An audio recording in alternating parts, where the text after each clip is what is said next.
Guru Sri Juta Padakamalam Sri Gurun Welcome to the Sunday weekly Srimad Bhagavatam class. In advance, thanks for tolerating me. Govinda Haridas, by the grace of Krishna Prabhu, have been invited to give a class today. And we'll be discussing Srimad Bhagavatam, Canto 1, text 4, chapter 1, text 4.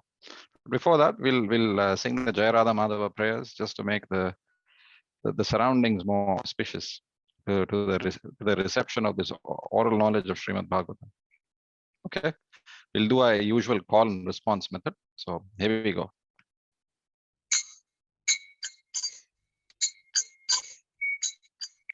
Jaya Radha Madhava Kunja Vihari Jaya Radha Madhava Kunja Bihari Jaya Radha Madhava Kunja Vihari Jaya Radha Madhava Kunja Bihari Jaya Gopinath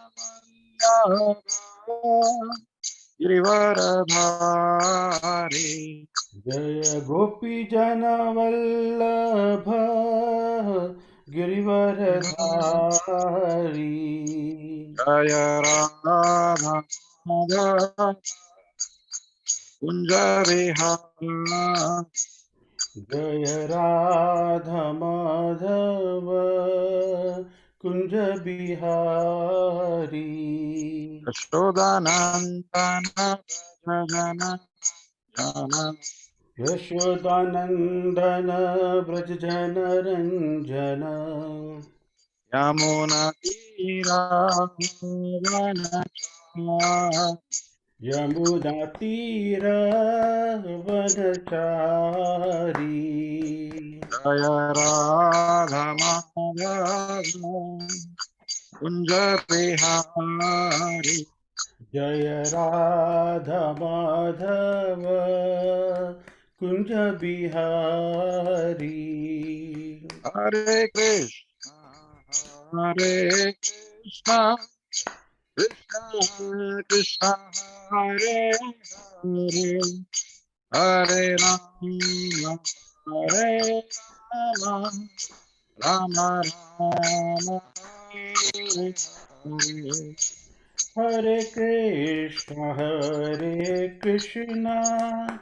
Krishna Krishna Hare Hare Hare Rama Hare Rama Rama Rama Hare Hare Hare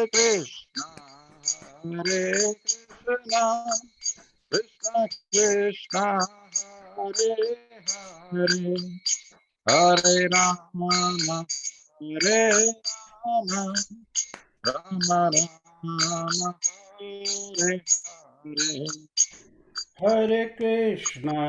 Hare Krishna Krishna Krishna Hare Hare Hare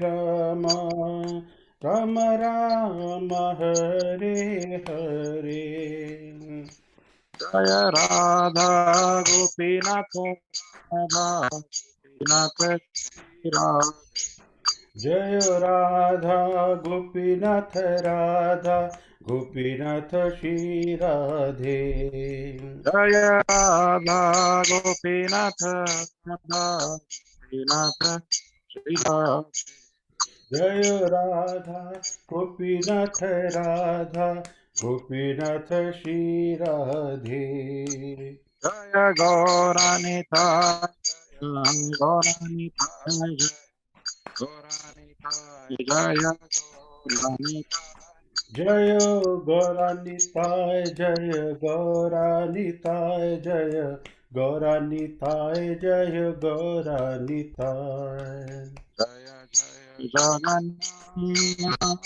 Jagannath, Baladev, Jaya Subhadra. Jaya Jaya Jagannath, Jagannath, Baladev, Jaya Subhadra. Jaya Jaya Prabhu, Prabhu, Prabhupada, Jaya Prabhu. Jaya Jaya Prabhupada, Prabhupada, Prabhupada, Jaya Jaya Prabhupada. Okay, Granthra Srimad Bhagavatam ki. Jai. Jai. Can I request everyone to please switch on your videos?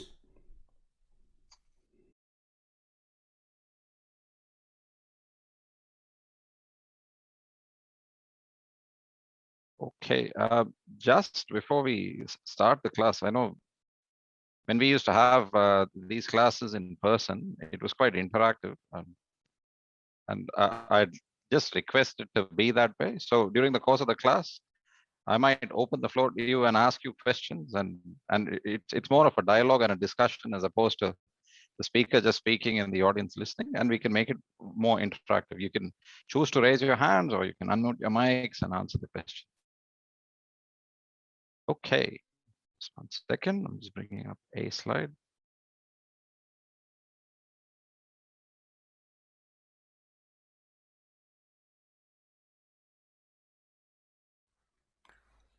Alita Mataji, please switch on your video. Manur Prabhu. Yeah. Okay, before we start, I'm just going to share my Hare screen. Krishna Prabhu, Dandavat. Dandavat Pranam Mataji. Thank you. So when the videos are on, it looks like we are in the class. Otherwise, someone is speaking on the radio. Is that visible to everyone? Yes, Prabhuji. So those are the Srimad Bhagavatam invocation prayers, and we'll just recite them in the vicinities of our home before we start. And these are the prayers one should recite before you start any discussion on the Srimad Bhagavatam, ideally.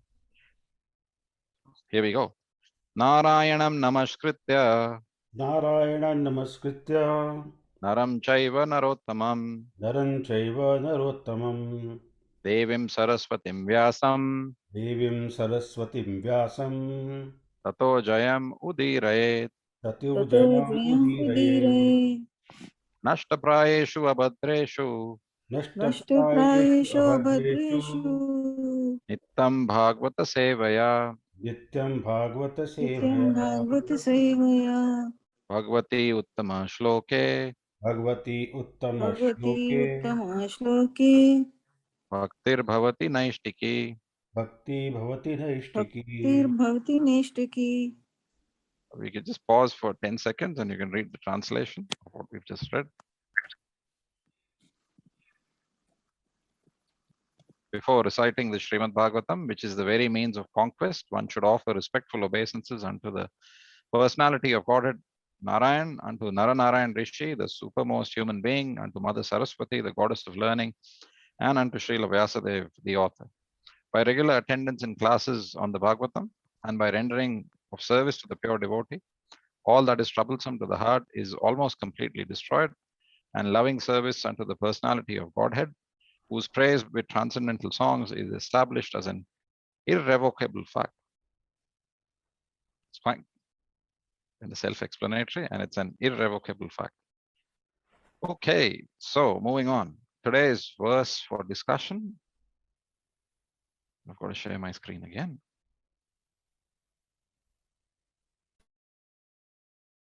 One second.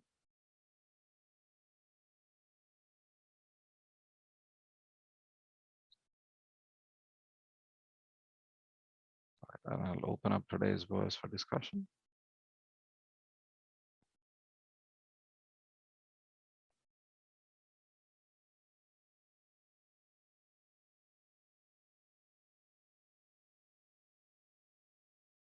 Okay, can everyone see that? Yep. All right, so it's Srimad Bhagavatam, First Canto, chapter 1, text 4.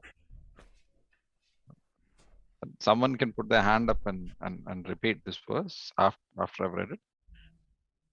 Naimishe nimisha shetre Naimishe nimishe kshetre Rishaya Shaunukadayah ऋषयः शौनकादयः Shatram Swargaya Lokaya सत्रं स्वर्गाय लोकाय Sahasra Samam Ashata. सहस्रसममाशत. Okay, we have a nominee who wants to recite the verse for our benefit. Can I read it, Prabhuji? Yeah, go for it. Yes, Mataji, go ahead. Hare Krishna. Naimishe nimisha kshetre नैमिषे निमिषे Kshetre क्षेत्रे rishaya shaunakadaya ऋषयः Rishaya शौनकादयः Shaunukadayah satram swargaya lokaya सत्रं Ram स्वर्गाय Swargaya लोकाय Lokaya sahasra samam das asata. Sahasra Samam सहस्रसममासत. Ashata. Thank you, Hare Krishna. Anyone else? नैमिषे निमिषे क्षेत्रे Naimishe Nimisha Shetre ऋषयः शौनकादयः Rishaya Shaunukadayah सत्रं स्वर्गाय लोकाय Chatram Swargaya Lokaya सहस्रसममासत. Sahasra Samam Ashata. Sarah, you want to give it a try?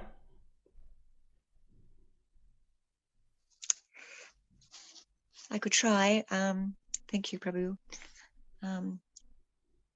Namise nimishe setre नैमिषे निमिषे Naimishe Nimisha Shetre vishaya shuna kadaya ye ऋषयः Rishaya शौनकादयः Shaunukadayah satram savagaya lokaya सत्रं Satram स्वर्गाय Swargaya लोकाय Lokaya sahasra saram asata.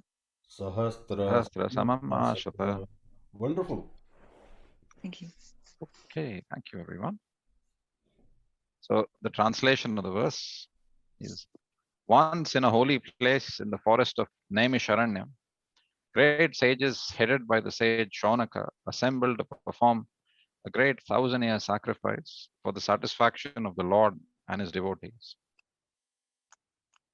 So anyone wants to repeat the translation? Krishna Prabhu.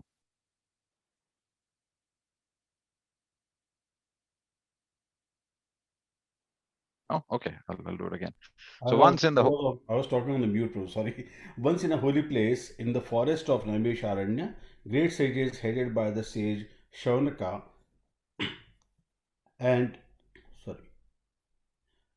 Shaunaka assembled to perform a great 1,000-year sacrifice for the satisfaction of the Lord and his devotees. Okay, and now the purports by His Divine Grace, Srila Prabhupada, start here. The prelude of the Srimad Bhagavatam was spoken in the previous 3 shlokas. Now the main topic of this great literature is being presented. Srimad Bhagavatam, after its first recitation by Srila Shukadev Goswami, was repeated for the second time at Naimisharanya. In the Vaya Tantra, it is said that Brahma, the engineer of this particular universe, contemplated a great wheel which could enclose the universe. The hub of this great circle was fixed at a particular place known as Naimisharanya. Similarly, there is another reference to the forest of Naimisharanya in the Varaha Puran, where it is stated that by the performance of sacrifice at this place, the strength of demoniac people is curtailed. Thus, Brahmanas prefer Naimisharanya for such sacrificial performances. The devotees of Lord Vishnu offer all kinds of sacrifices for his pleasure. The devotees are always attached to the service of the Lord, whereas fallen souls are attached to the pleasures of material existence. In Bhagavad Gita, it is said that anything performed in the material world for any reason other than for the pleasure of Lord Vishnu causes further bondage for the performer. It is enjoined, therefore, that all acts must be performed sacrificially for the satisfaction of Vishnu and his devotees. This will bring everyone peace and prosperity. And we'll just do one more paragraph. The great sages are always anxious to do good to the people in general And as such, the sages headed by Shaunaka and others assembled at this holy place of Naimisharanya with a program of performing a great and continuous chain of sacrificial ceremonies. Forgetful men do not know the right place for peace and prosperity, do not know the right path for peace and prosperity. However, the sages know it well, and therefore, for the good of all men, they are always anxious to perform acts which may bring about peace in the world. They are sincere friends to all living entities, and at risk of great personal inconvenience, they are always engaged in the service of the Lord for the good of all people. Lord Vishnu is just like a great tree, and all others, including the demigods, men, siddhas, charanas, vidyadharas, and other living entities, are like branches, twigs, and leaves of that tree. By pouring water on the root of the tree, all the parts of the tree are automatically nourished. Only those branches and leaves which are detached cannot be so satisfied.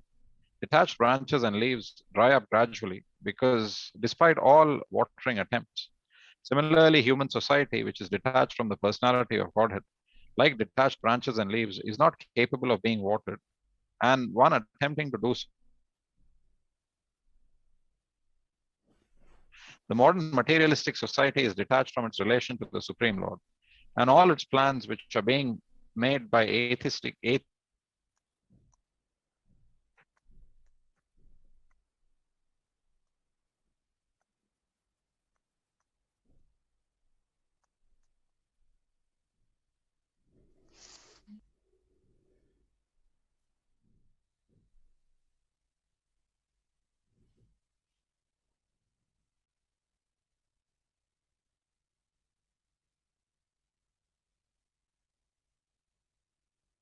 Govinda Prabhu, I think you are muted. I don't know what happened there. For a moment, we lost the network. Yeah. Okay, so where were we? The last two paras? Yeah. Okay. The The modern modern materialistic society is detached from its relation to the Supreme Lord, and all its plans, which are being made by atheistic leaders, are sure to be baffled at every step. Yet they do not wake up to this. In this age, the congregational chanting of the holy names of the Lord is the prescribed method for waking up. The ways and means are most scientifically presented by Lord Sri Chaitanya Mahaprabhu, and intelligent persons may take advantage of his teachings in order to bring about real peace and prosperity. Srimad Bhagavatam is also presented for the same purpose, and this will be explained more specifically later in the text. Okay, and there's the, so that is okay. So that's the purport of this verse, and we'll kind of break it down one by one. So it's said here, according to the translation, once in a holy place in the forest of Naimisharanya. Just a question to anyone here. Anyone knows where Naimisharanya is? It is near Lucknow, Prabhuji, Okay, in Uttar yes. Pradesh in India. It's in northern India. It's near Lucknow. It's Near approximately Lucknow, yeah. yes. Yeah, I said that much. Near Lucknow, and it's approximately 130 kilometers from Mathura, which is on the outskirts of Vrindavan. Does anyone know what this now the during the while we were reading the purports, it kind of alludes to the significance of Naimisharanya, where it says in the second paragraph that in the Vayaviya Tantra, it is said that Brahma, the engineer of this particular universe, contemplated a great veil which would enclose the universe. And then it makes reference to the Varaha Puran as well, where it stated that by the performance of sacrifice at this place, the strength of demoniac people is curtailed. Actually, both of these pastimes are related. It's always good to understand about the place which is in question here, which is in discussion here. So all the saintly people of the world once go to Lord Brahma, who's the engineer or the creator of this universe, and ask him where they can perform sacrifices which will curtail the influence of the demoniac people across all the yugas, across all the four yugas. And Lord Brahma has a disc, just like Lord Vishnu has a disc, and he throws the disc, and he says, wherever the disc lands on this earth, that's the place where you can perform sacrifices, and your sacrifices will always be successful. Shubh Krishna Prabhu, you've got a hand raised. what? Sorry, Prabhu. Okay, so when Lord Brahma releases his disc, it actually lands in Naimisharanya. It lands in Naimisharanya, and what's a disc or the disc that Krishna or Vishnu have? What's the Sanskrit word for the disc? Does anyone know? Sudarshan Chakra. Sudarshan's the name, particular name, but what's the name for the disc? You said it, Chakra. Yeah. So Chakra means disc, and Tirtha means a place of pilgrimage. So another name for Naimisharanya is Chakra Tirtha, the place of pilgrimage created when the disc of Lord Brahma landed in Naimisharanya. So another name that's for Naimisharanya is Chakra Tirtha. The spot where the disc lands, it forms a spring, which is called Chakra Tirtha Kund. If you go to Vrindavan, there are all these various water bodies, as Radha Kund, Sham Kund, Surabhi Kund, Surya Kund, and all of them have very, very special pastimes associated with them. The pastime of Radha Kund, where the Krishna is in competition with the gopis with their bangles, and with a bit of Krishna's help, they dig up the earth and it forms this beautiful lake. That's Radha Kund. The place where the Surabhi cow sheds tears, that's Surabhi Kund. And the place where Krishna forms his own kund next to Radha Kund is Sham Kund, and there's many other kunds. There's Surya Kund. Similarly to that, in Chakra Tirtha, where Lord Brahma's disc lands, there's a kund called Chakra Tirtha Kund. Apparently, it has no bottom. It's infinitely, it's bottomless, pretty much. It's so deep. And by bathing in that kund, one can avail of great spiritual benefits. Some of the side benefits are you are released of all your sinful reactions across this lifetime.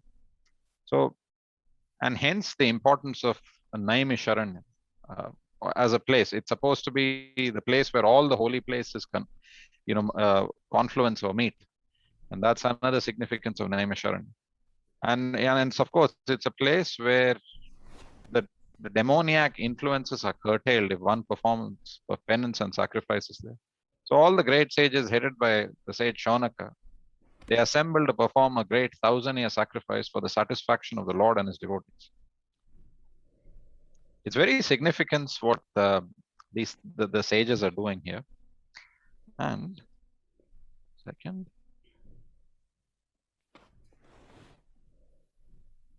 And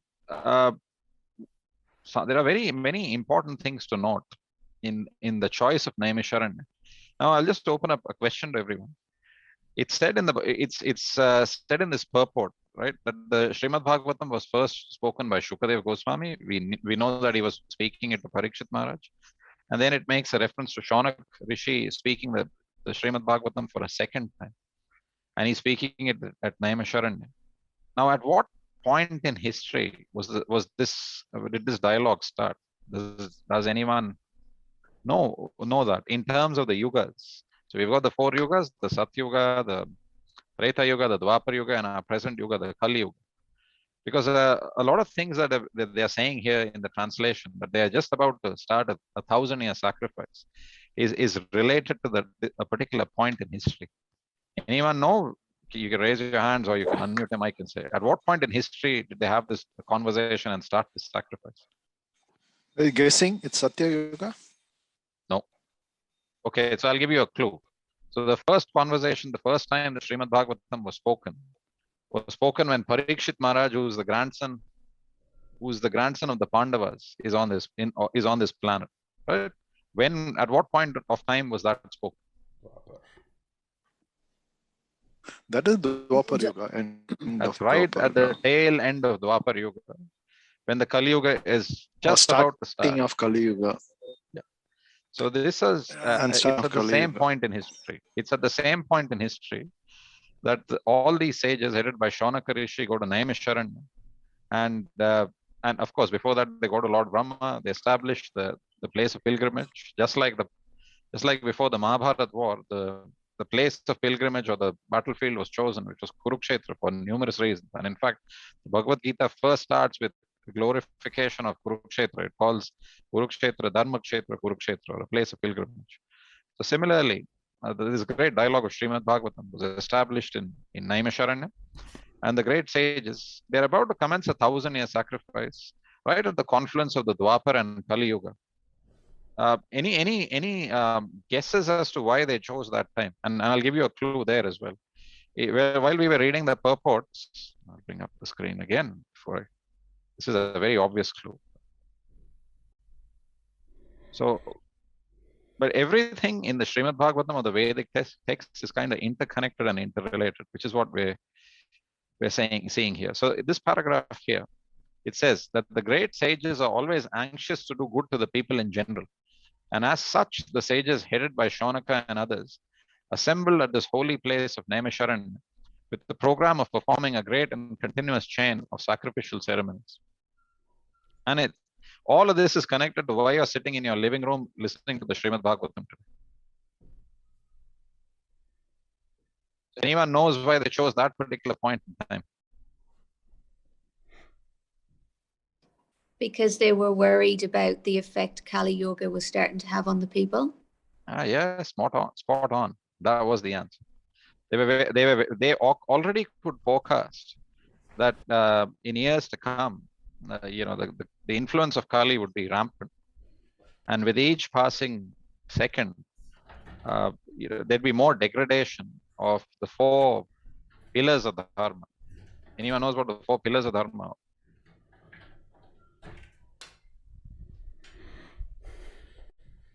Okay, it's austerity, cleanliness, mercy, and truthfulness, and that's why the 4 yugas are based on these 4 pillars of dharma. In the Satyuga or the first yuga, the 4 pillars of dharma are all very, very strong, and hence austerity is the prescribed method for liberation in that age. Then when you move from the Satyuga to the Treta Yuga, one of the pillars, austerity, becomes very weak, and then you have truthfulness, cleanliness, and mercy. And hence, what's the prescribed method in the Treta Yuga? It's great, elaborate yagyas are performed. Then as the Treta Yuga diminishes and you get to the Dwapar Yuga, Dharma is basically standing on 2 legs. The other 2 are there, but their effect is very, very diminished. And it's standing on mercy and truthfulness. And then right towards the end of the Dwapar Yuga, and hence one can ask, even when Krishna was on this planet, you find a lot of atrocities in the Mahabharata, and discounting the war, just on the devotees, the Pandavas, and the people in general that the Kauravas were performing some very, very great atrocities. And that's because the 2 legs of the dharma are diminished, and you're kind of standing on mercy and truthfulness, and mercy is also dwindling. And then when you reach the Kali Yuga, where we are today, effectively the 3 legs of dharma, austerity, cleanliness, and mercy, and you can observe it around yourself.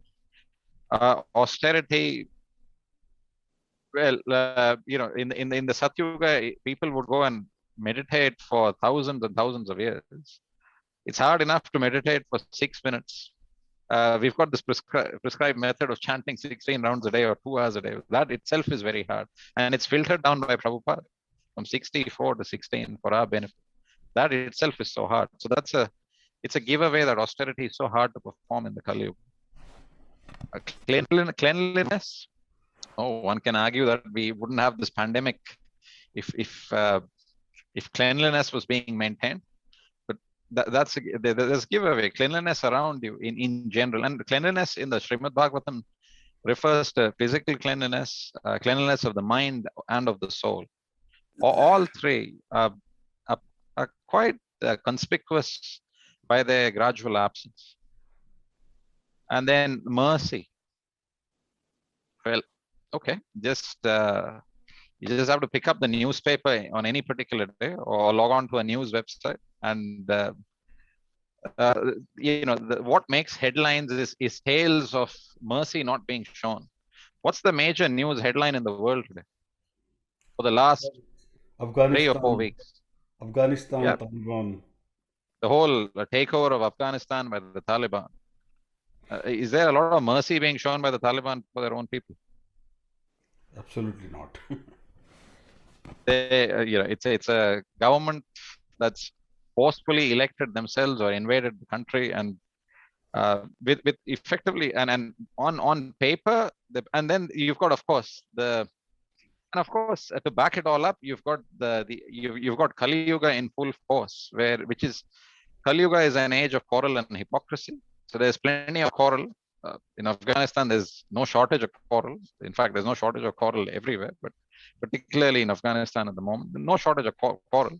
And the best thing about the hypocrisy is that the government that's forcefully elected itself in place, or invaded the country and put itself in place, claims to do so, claims to be acting on the basis of religion or dharma. So they're basically asking you to, well, if you're a woman, they're actually first discriminating on the basis of gender, right? Then on the basis of religion. Everything that is adharmic or irreligious is being done. If you're a woman, you can't you can't leave your house without having a male representative of the house following you. You've got to be covered head to toe.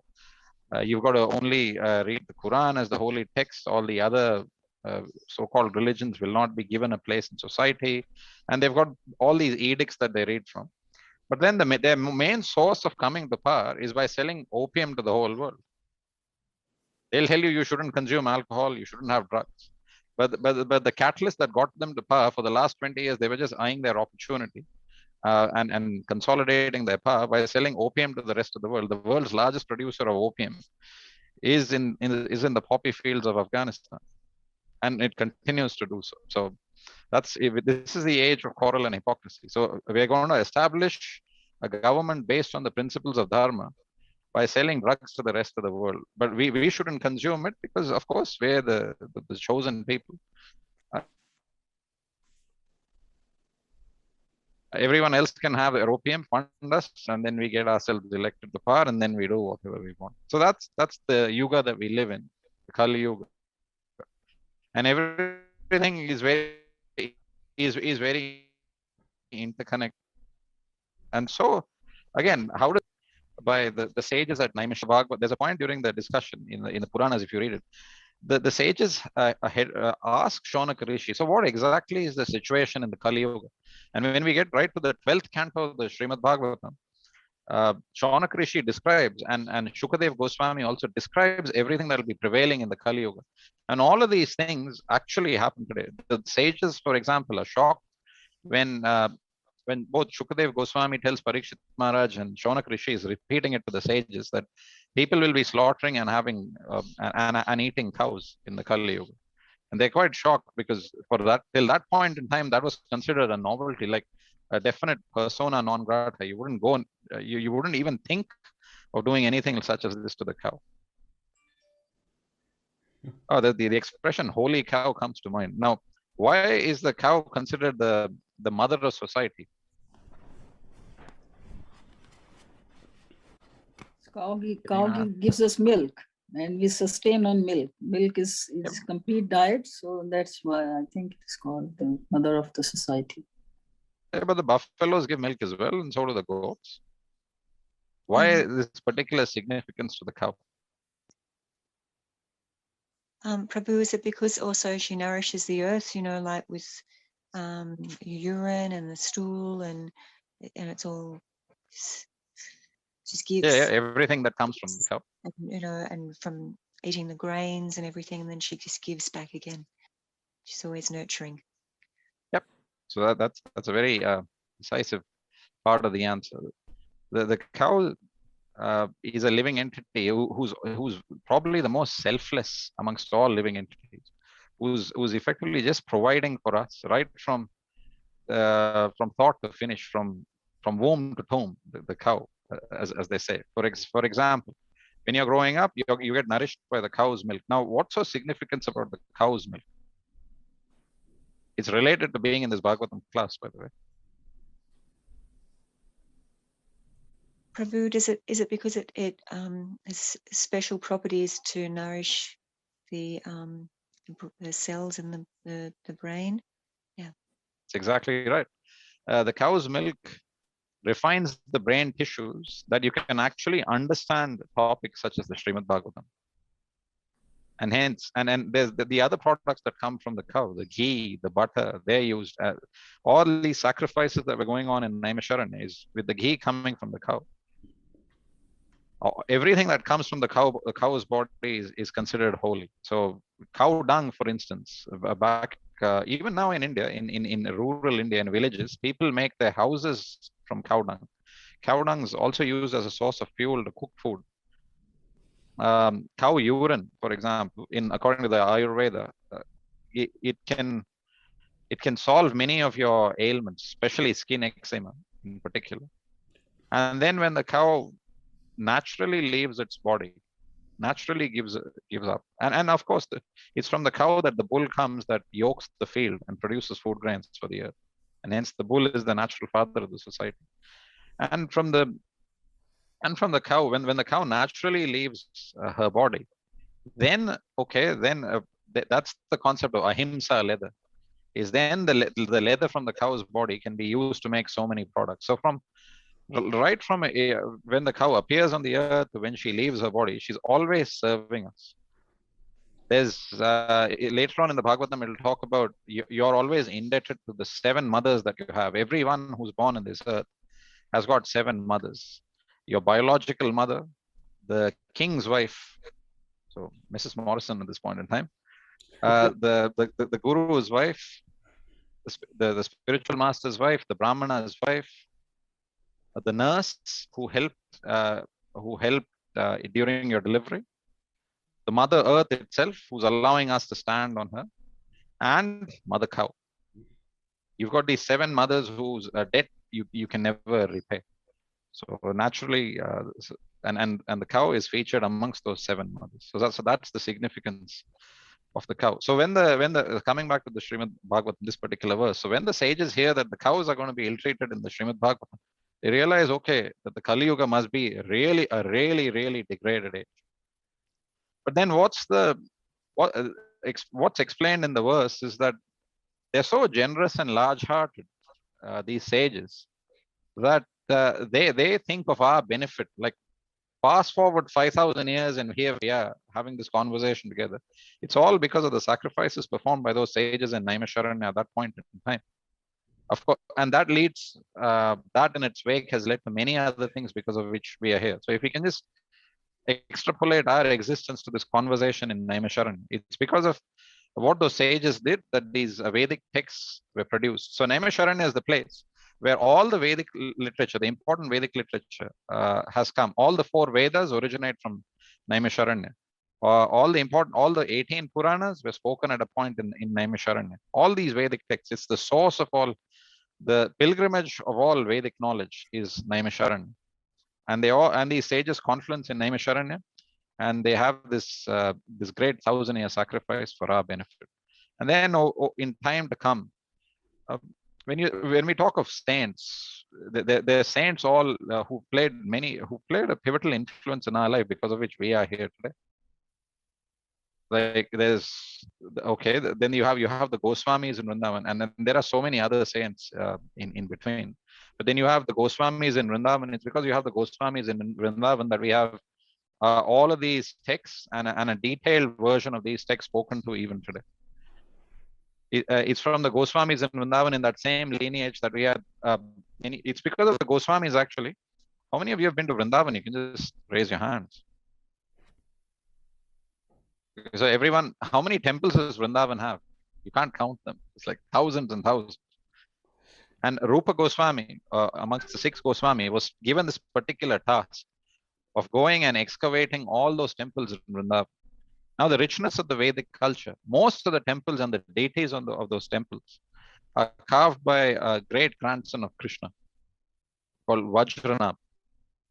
And then in slowly for a period of time, those deities were hidden. They got lost because of the onset of the Kali Yuga. Who was does anyone know the architect of all the major temples in Vrindavan? Radha Madan Mohan, Radha Gopinath, Radha Damodar, Radha Govinda, all these special deities. They carved by Vajranab. At whose direction? On one hand, you have the Taliban here. Let's talk the modern rulers not allowing you to do anything because of your gender. But conversely, in the Vedic times, it's quite the opposite, where there's equal representation just based on your aptitude as opposed to what gender, because you're essentially the spirit soul. Who actually gives the direction to Vajrana, the great grandson of Krishna, to carve all these beautiful deities? Does anyone know? She has a very famous verse in the Bhagavatam herself. I've given you a clue there.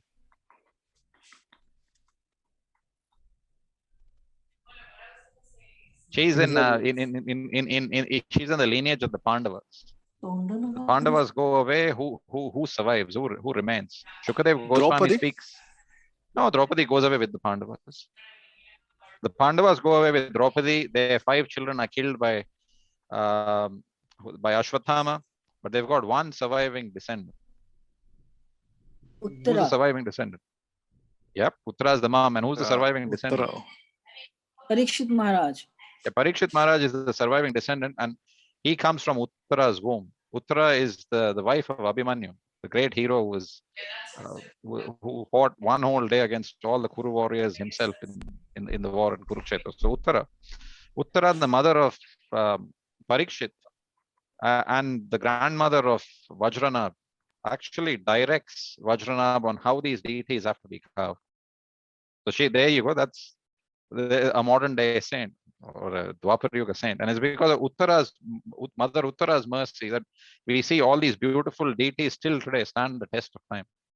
And then it's because of all the Goswami. Okay, now the deities are carved, Vajranath Prabhu carves them.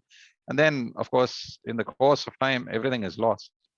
Then Chaitanya Mahaprabhu sends the 6 Goswamis, notably Rupa Goswami and Sanatan Goswami, to Vrindavan. And Rupa Goswami goes like this. There's fascinating stories about how all these deities come. Gopal Bhatta Goswami and the deity of Radha Raman.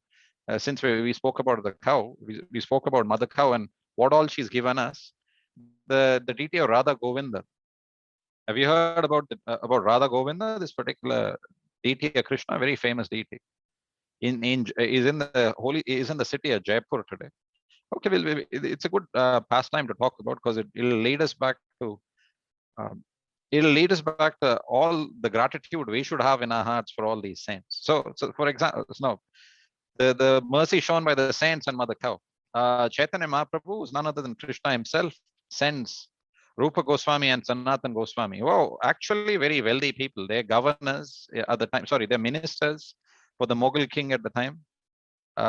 And they've got very influential titles. They give all of that up to meet Chaitanya Mahaprabhu. They give up all their wealth, all their titles to meet Chaitanya Mahaprabhu, and he initiates them into the Vaishnava Sampradaya and gives them these names, Rupa Goswami and Sanatan Goswami. They come to Vrindavan, and he specifically instructs Rupa Goswami to go and he instructs all the Goswamis to write this transcendental literature that we have today.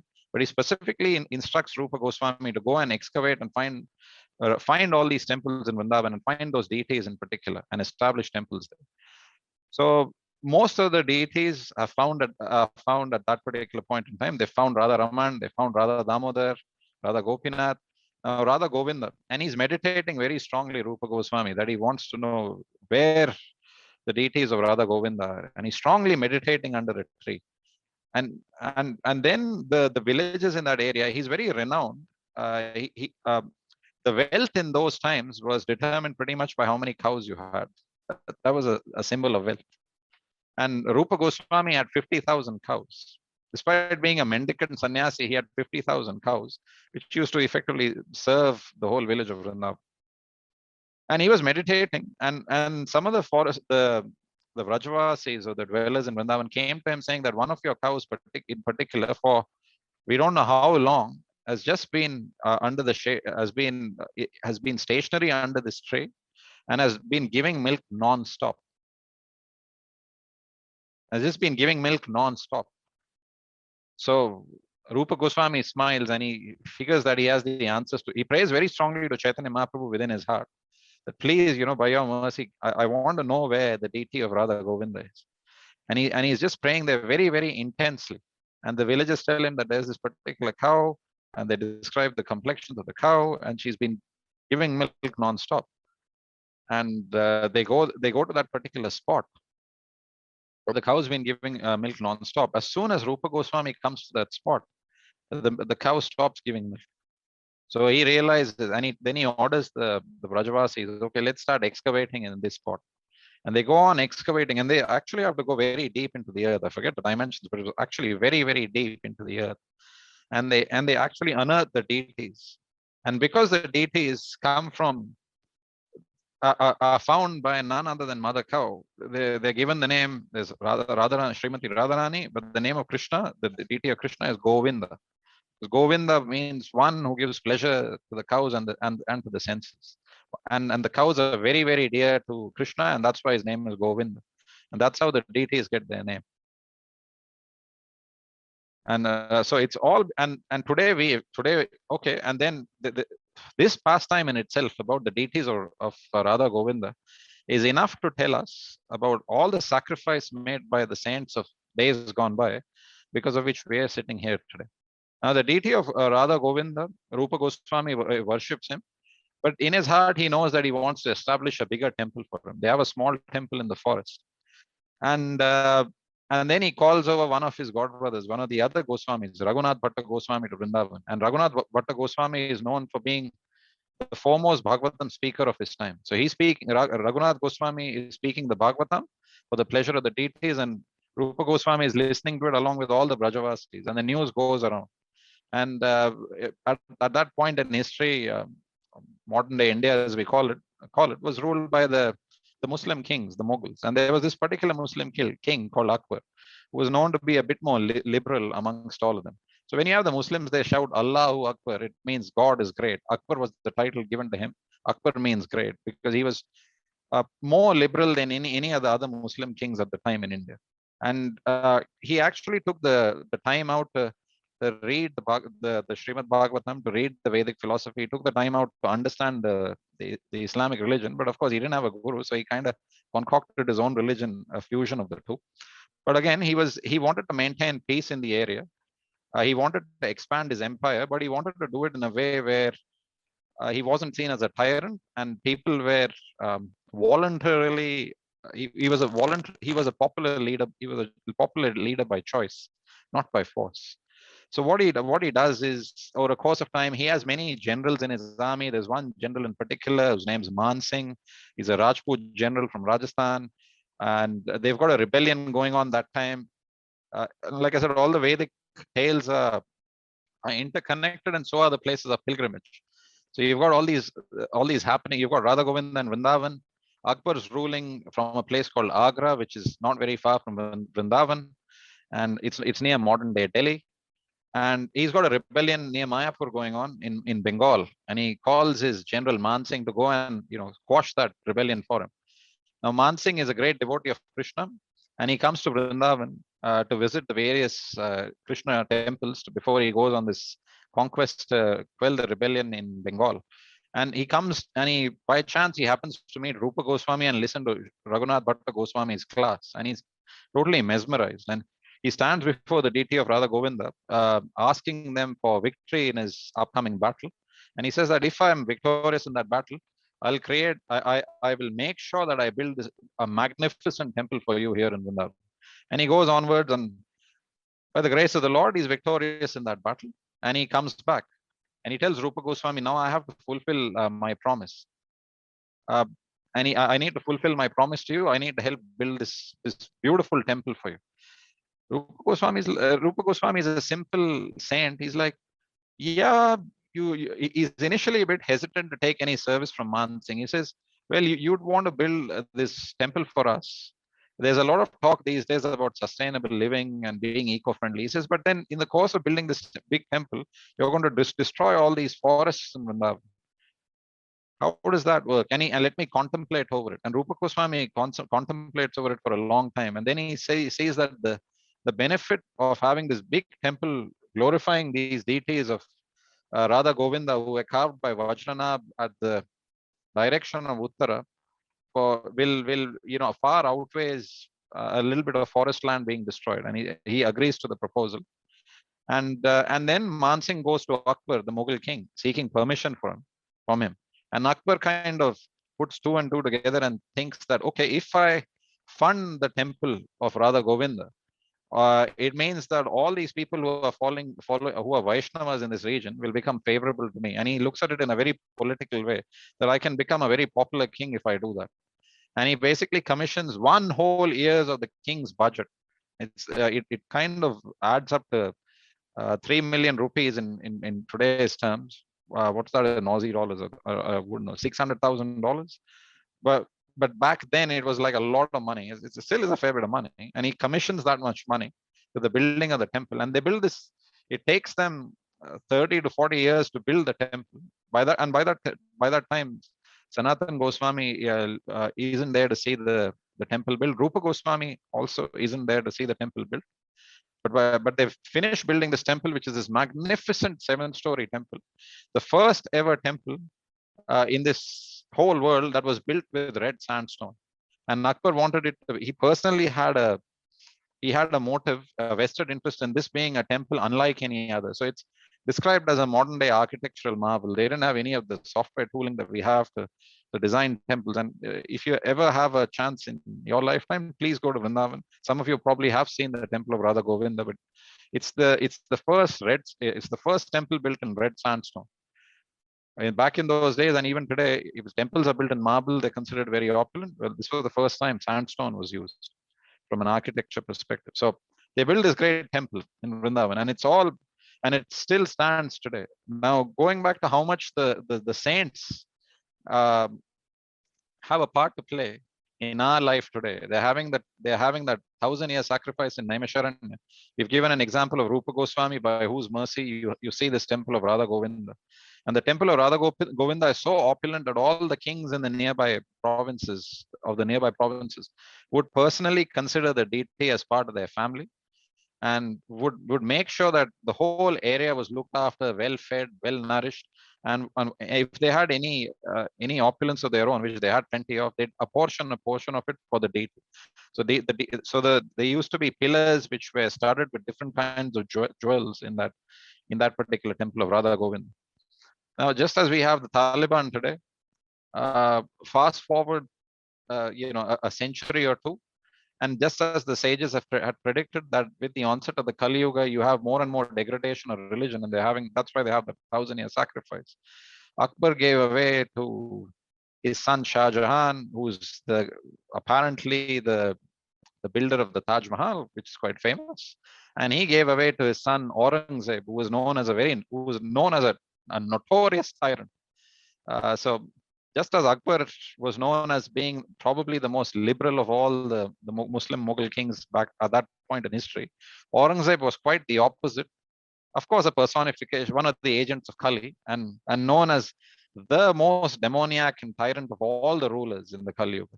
And today is the 29th of August. So it's a very opportune time of history that we're talking about these pastimes. So Aurangzeb, he ruled in the 1600s, and he ruled for a period of 40 years. And he had this, and he was so cruel that he imprisoned his father so that he could become king. Tried to kill all his brothers, succeeded in killing all his brothers bar one. And the one of his brothers, Darashik, actually translated the Srimad Bhagavatam into Persian. And that really angered Aurangzeb. So he tried to kill that brother, and the brother had to run out of India to save his life. So he basically got rid of his whole family so that he could become king.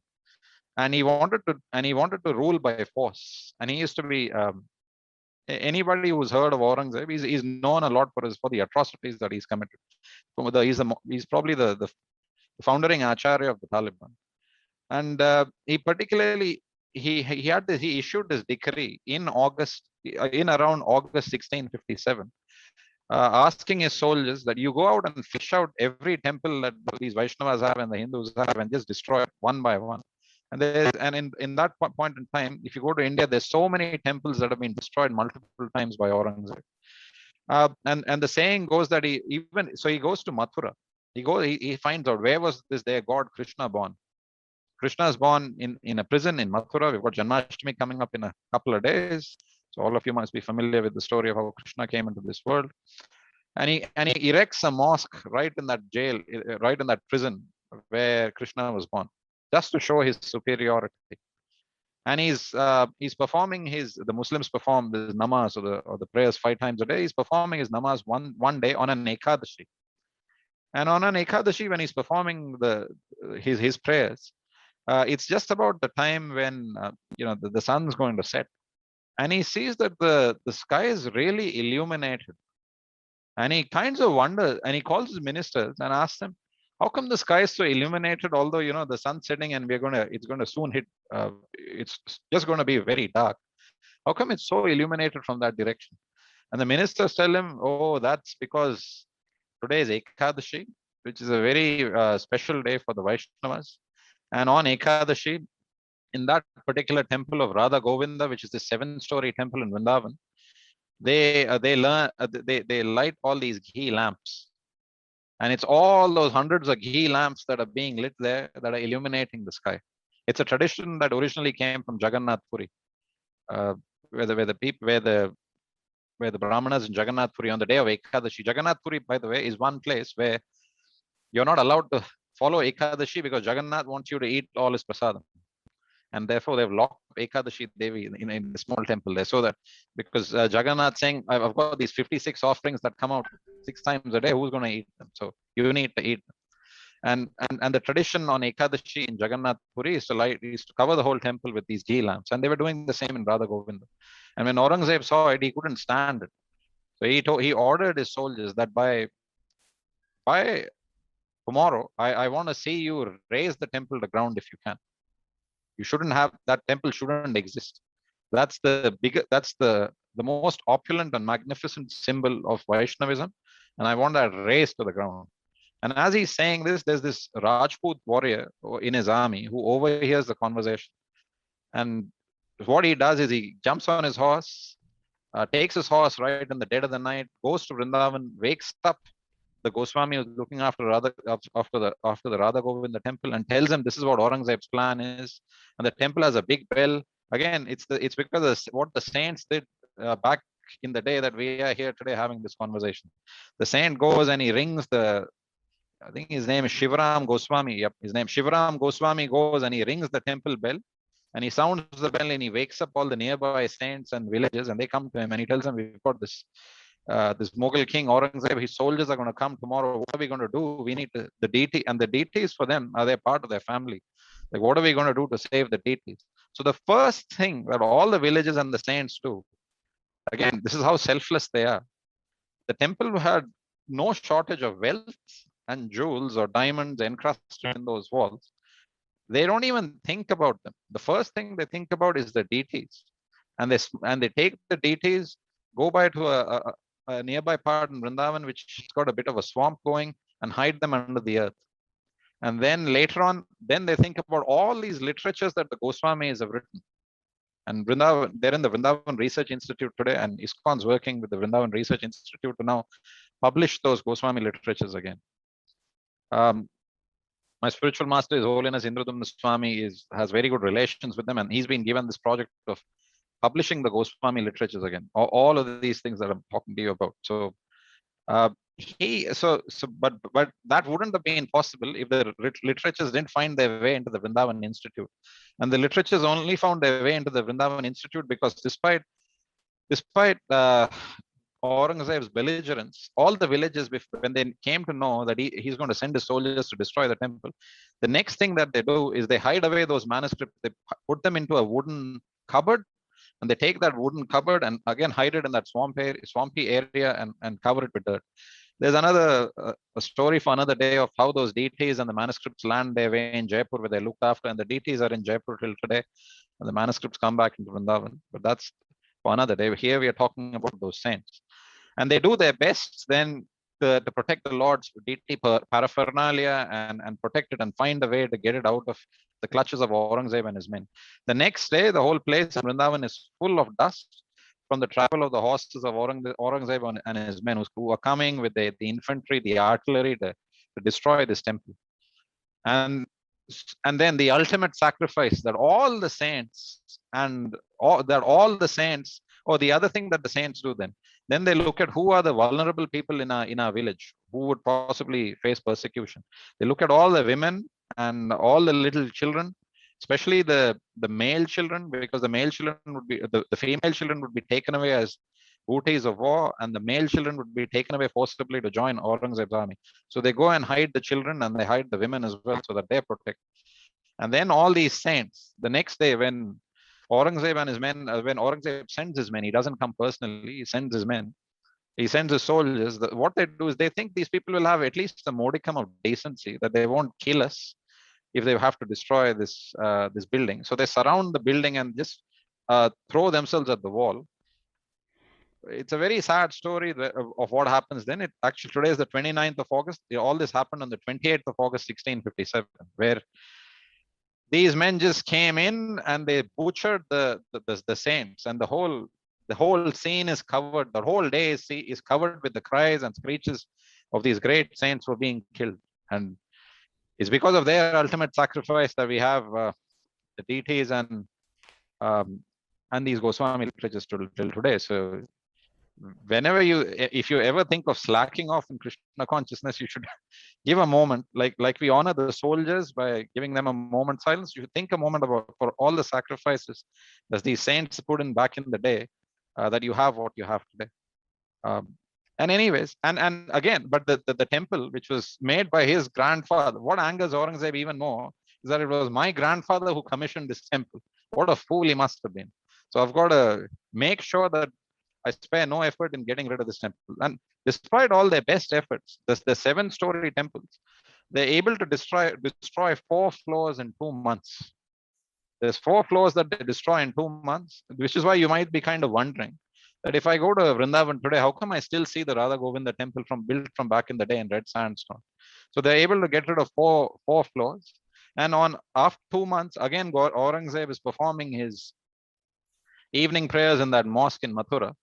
And suddenly, out of nowhere, when he's performing those prayers in that mosque, you have there's a beehive nearby, or actually they don't even know whether there was a beehive. Suddenly you have the swarm of bees come in, and they just target him and just start biting him left, right, and center.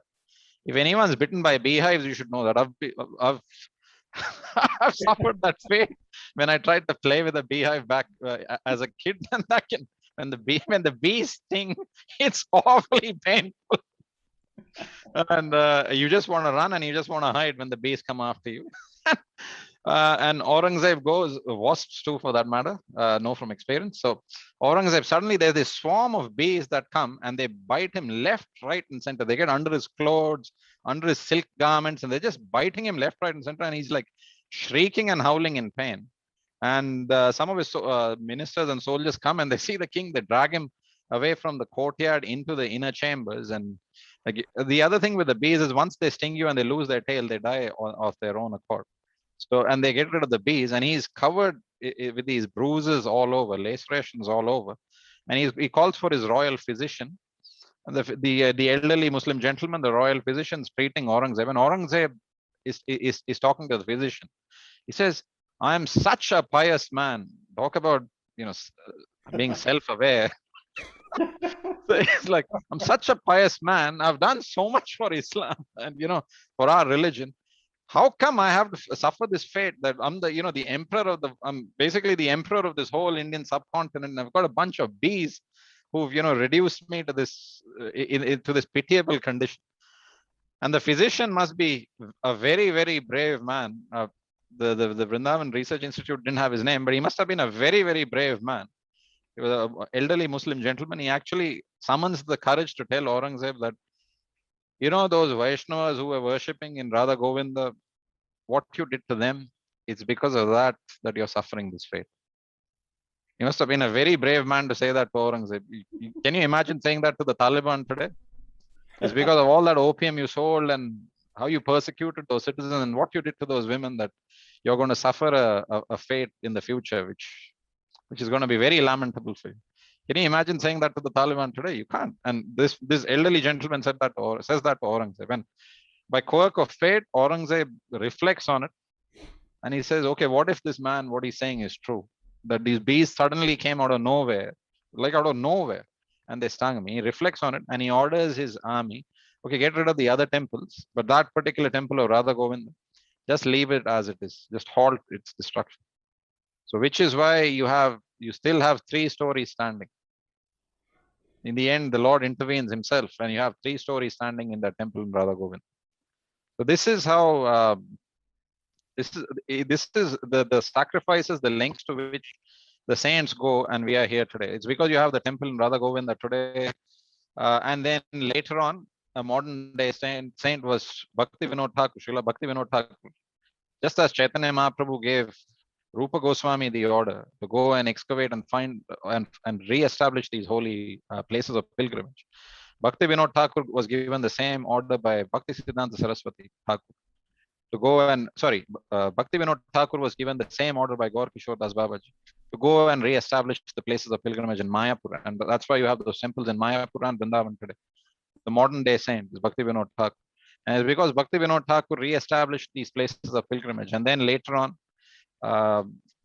70, 80 years ago, you had Srila Prabhupada, who was Bhakti Siddhanta Saraswati Thakur Goswami's disciple, come to the West and establish this movement that many of us are here today. And then you have his disciples who are continuing all that good work, because of which many of us are here today.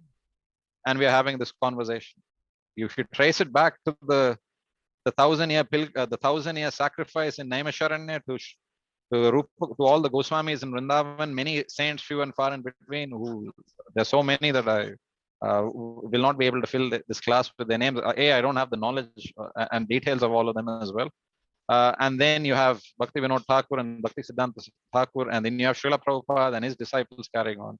And then there's a pastime, and it kind of, there's Vedic pastimes that kind of describe what we need to do as well.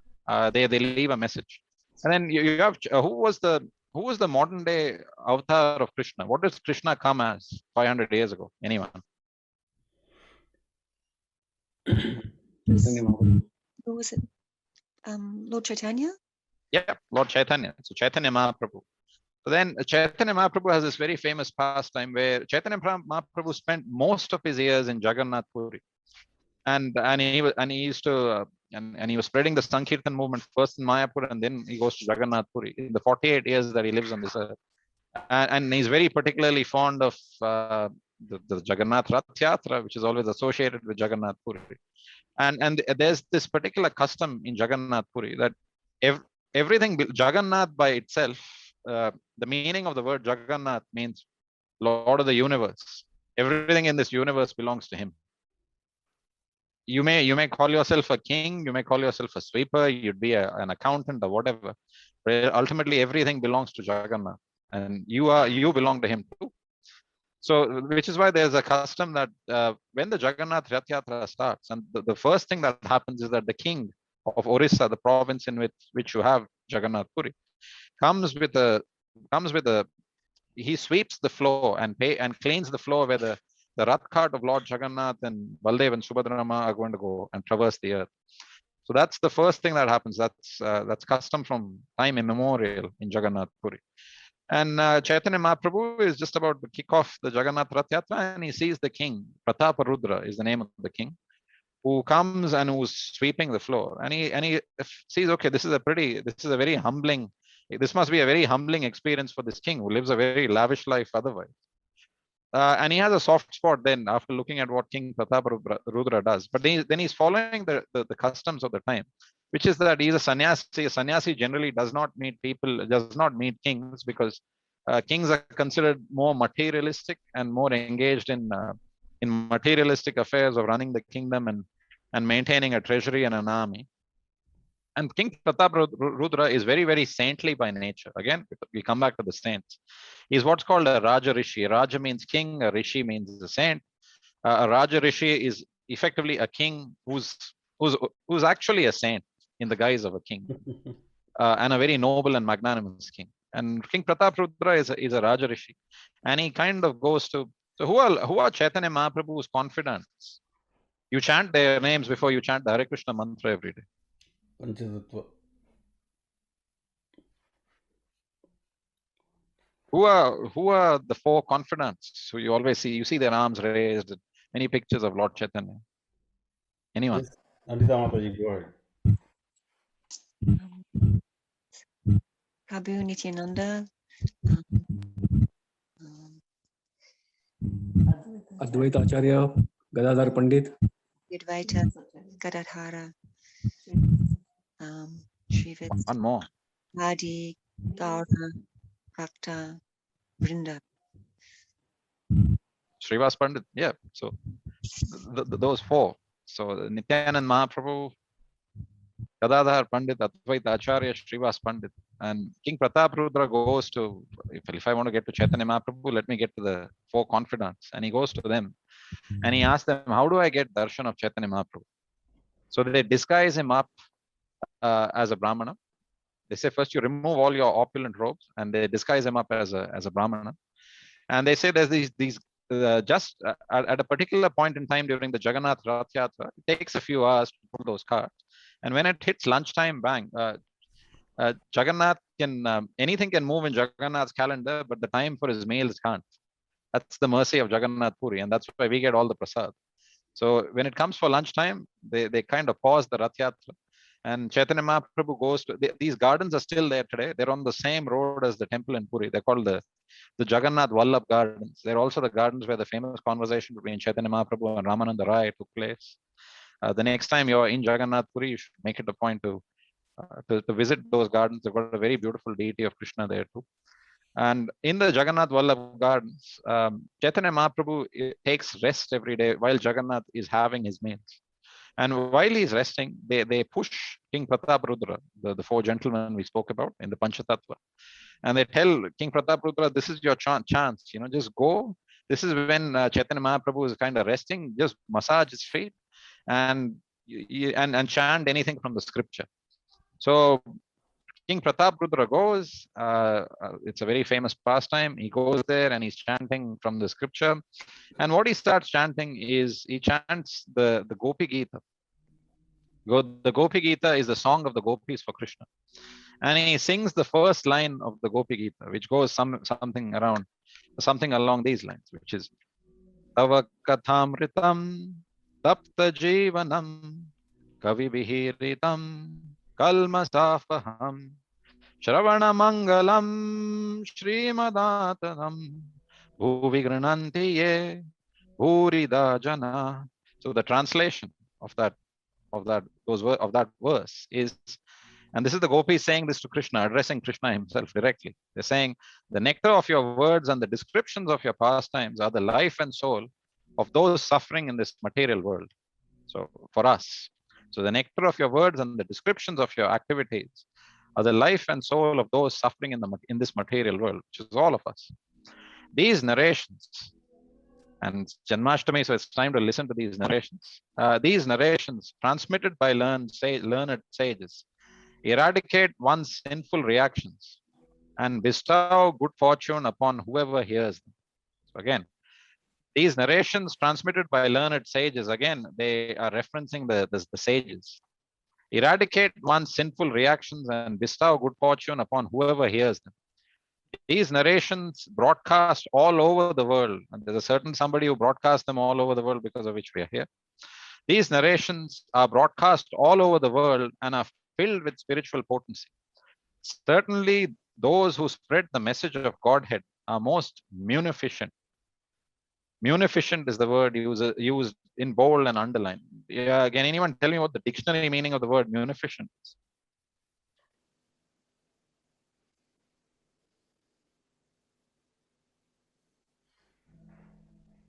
Purida Jana is the Sanskrit. Munificent means generous or magnanimous. Nobody is more generous than them. Nobody is more charitable than them. These narrations are broadcast all over the world and are filled with spiritual power. Certainly those who spread the message of Godhead are most munificent. So the most charitable people are those who broadcast Krishna's glories and narrations. And as soon as King Pratap Rudra sings this, Chaitanya Mahaprabhu, who's God himself, he knows although Pratap Rudra has come in the form of a Brahman, who he really is. He's playing his role he's enacting the pastime. So he immediately tightly embraces him and says, you are that Bhurida Jana, you are the most munificent. Because Krishna, Chaitanya Mahaprabhu, when he comes as Krishna, he's Krishna and Radharani combined. So Radharani is one of the speakers along with the gopis of this verse. And King Pratap Rudra is speaking this verse to Chaitanya Mahaprabhu, who is one of the speakers of the verse as Radharani, and who this verse is actually spoken to Krishna. He's both Radha and Krishna combined. And when King Prataprudra speaks this, Chaitanya Mahaprabhu is so happy that he comes and embraces him tightly and says, "You are that Burida Janaha. You are the most munificent." So Purida, this is Burida, again, Burida, yeah. yeah. So this is about the sages. So so this tells you the gopis themselves glorify the sages who spread the glories of Krishna all over the world. And Chaitanya Mahaprabhu, who's God himself, Krishna and Radharani and the gopis are both saying the same thing. They're glorifying these sages.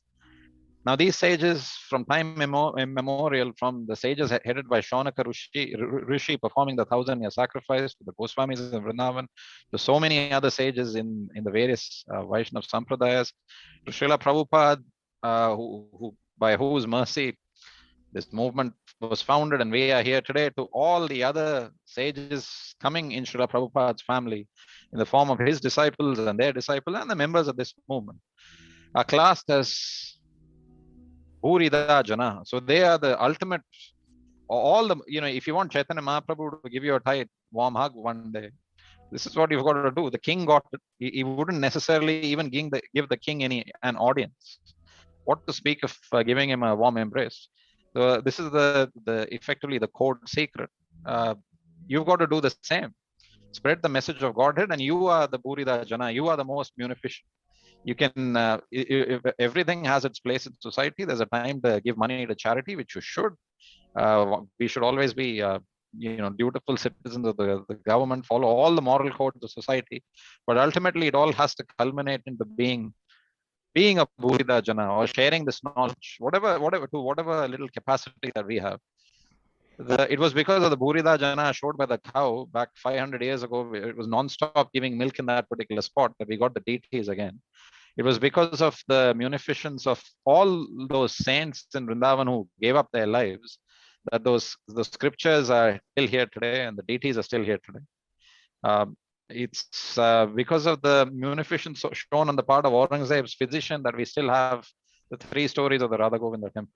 It's because of the munificence shown by Srila Prabhupada and all these Vaishnavas that we are where we are today. And it's kind of incumbent on us to spread the message around.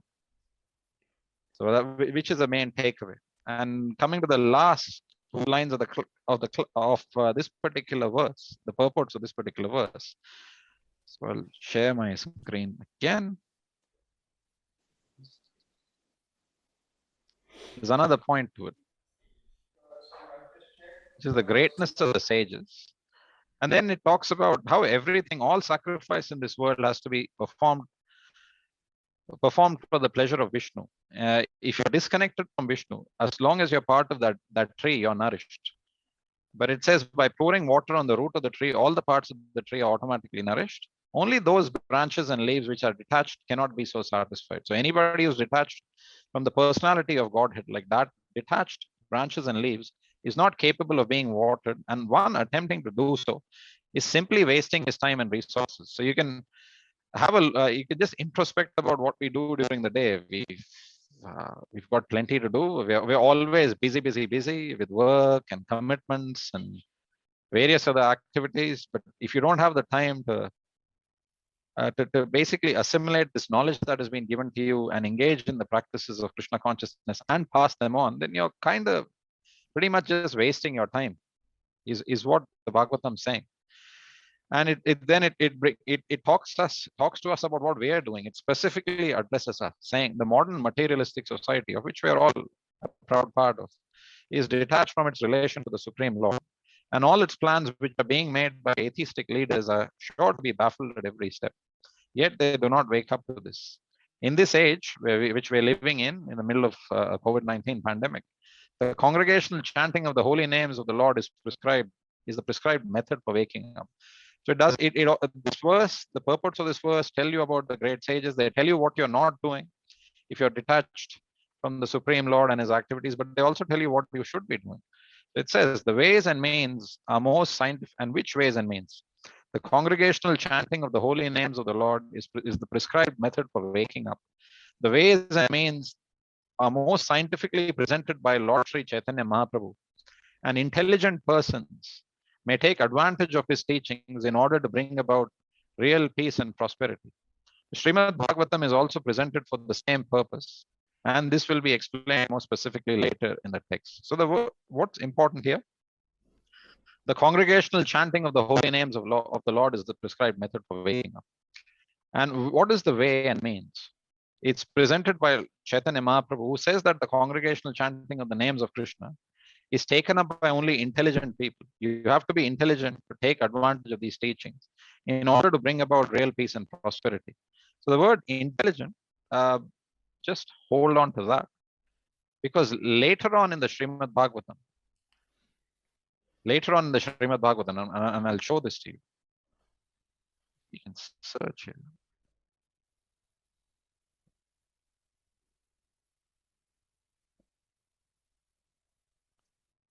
Chaitanya Mahaprabhu is saying that intelligent people engage in the congregational chantings of the holy name.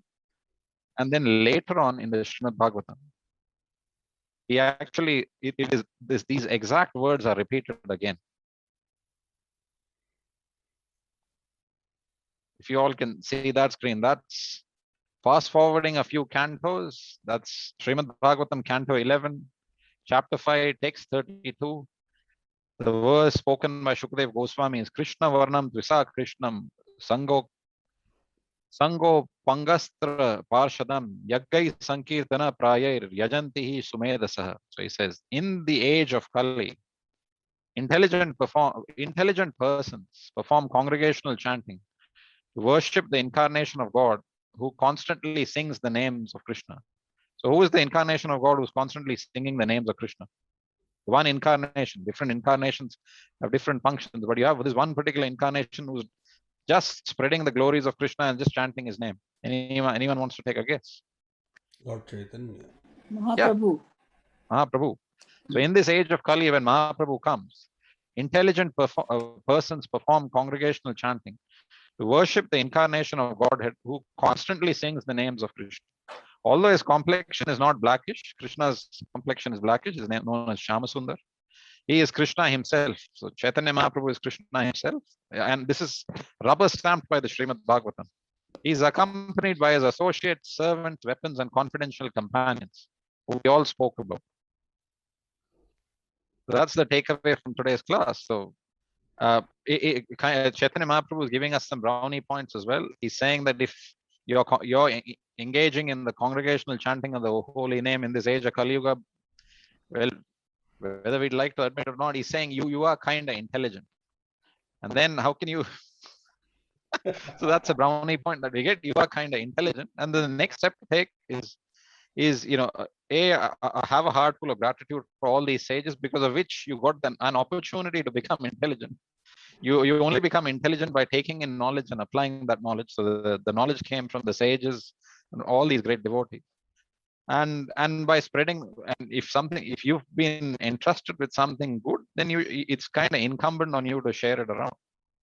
And that's what our duties is as members of ISKCON or of the global community at large, or inhabitants in the Kali Yuga who are slightly more intelligent in spiritual matters. So with that, we can kind of come to the end of the class today, but if anyone's got any questions.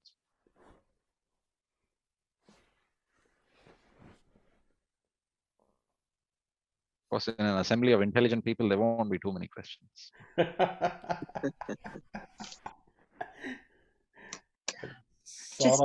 Just a question, Prabhu. The pastimes you were talking about were amazing, and would love to be able to read them. Is that where would I find to be able to read? Let me do the honors. I'll go one step better.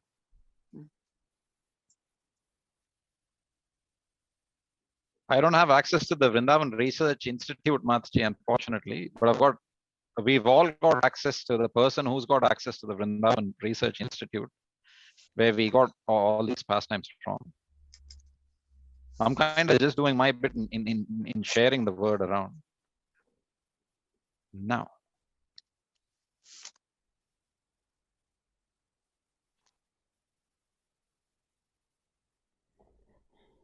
Here you go, the hidden pastimes of Govinda ji. So I'll give you everything that I said. I basically got it from here. Hidden pastimes. You can put the link I'll in the share the chat. link. Yeah. Yep. Of It's a 7-part series, and spoken by His Holiness Indudumna Swami, who spent a great deal of research in the Vrindavan Research Institute, got access to those original Vaishnava, the Goswami literatures, and he's transcribed them for us. So I've given you the link for the first lecture. It's a 7-part series, and if you start listening to the lecture, they're approximately 30 to 40 minutes each. It's a 7-part series, and there's a lot more than what I covered. So he then talks about how the Radha Govinda deities make their way to Jaipur, how they how we retrieve the scriptures to where they are today, and so on and so forth. It's a lot more richer than what I've presented today. Thank you, Prabhu. I don't have my a job is basically to question. repeat what my guru is saying. So I just done that. Sorry, Mataji. I don't have a question, but I just wanted to say thank you. That was really lovely, and I could listen to you telling these stories all day. It was amazing, and your enthusiasm really comes through. So thank you. Oh, thank you. I'll say that's just a product of listening to lectures such as these. Once you start listening to them, you'll kind of get addicted yourself, and we'll all be in the same boat. By the way. Thank you very much, Govinda Prabhu. It was a wonderful lecture, and you spoke about so many intricacies of Naimisharanya, then the Bhagavatam, Radha Govinda deities, and all the temples around Vrindavan, etc. So beautiful. I mean, you are also one of the reservoir of generosities. You have given so much to us in last 1.5 hours. Oh, I'm just passing away or passing a little bit of the generosity I've received. So, and I'd encourage all of you to do the same too. Thank you, Prabhu. Thank you. So, please, thank you very much for giving us the class, and we appreciate if you can also give us some more classes in the future. So, I will work with you to book your time in the future. So, thank you very much. His Grace Govinda Prabhu ki Jai. So I'd like to conclude the class with a verse from the Srimad Bhagavatam. I'd like to conclude the class with the verse from Srimad Bhagavatam. So we've got 12 cantos in the Srimad Bhagavatam. So right in the end, the 12th canto of the Srimad Bhagavatam, right at the end, Shukadev Goswami says this verse. He says, Nimna ganam yatha Krishna devanam achyutopi yatha Vaishnavanam yatha Shambhu Purananam idam tatha. Nimna ganam yatha Ganga, Nimna ganam yatha Ganga, Devanam Achyutopi yatha, Vaishnavanam yatha Shambhu, Purananam idam tatha. So he says, Nimna ganam yatha Ganga is in Sanskrit, in English translation is just as of all the holy rivers, the most holy river is Mother Ganga. So he says, Nimna ganam yatha Ganga, just like Mother Ganga is the holiest of all the holy rivers. Devanam Achyutopi yatha. Achyuta is one of Krishna's name. It means one who is infallible. Devanam Achyutopi yatha. Of all the demigods and all the various personalities that you can seek out, the divine personalities, the best amongst them is Achyuta or Krishna. Vaishnavanam yatha Shambhu. Out of all the Vaishnava devotees of the Lord you can seek out, the topmost amongst them is Vaishnavanam yatha Shambhu. Shambhu is a name for Lord Shiva. Lord Shiva is the greatest Vaishnava. Just as Mother Ganga is the supreme amongst all rivers, and Krishna is the supreme amongst all divine personalities, and Lord Shiva is the topmost of all Vaishnavanam. Purananam idam tatha. Out of all the Puranas and Vedic literatures, this Srimad Bhagavatam is the topmost literature. So we've just had access to this topmost literature, and it's you should consider it our privilege more than anything else. Thank you, everyone. Thank you so much. Hare Krishna. Hare Krishna. Granthra Srimad Bhagavatam ki Jai. Jai. Radha Gopinath Bhagavan ki Jai.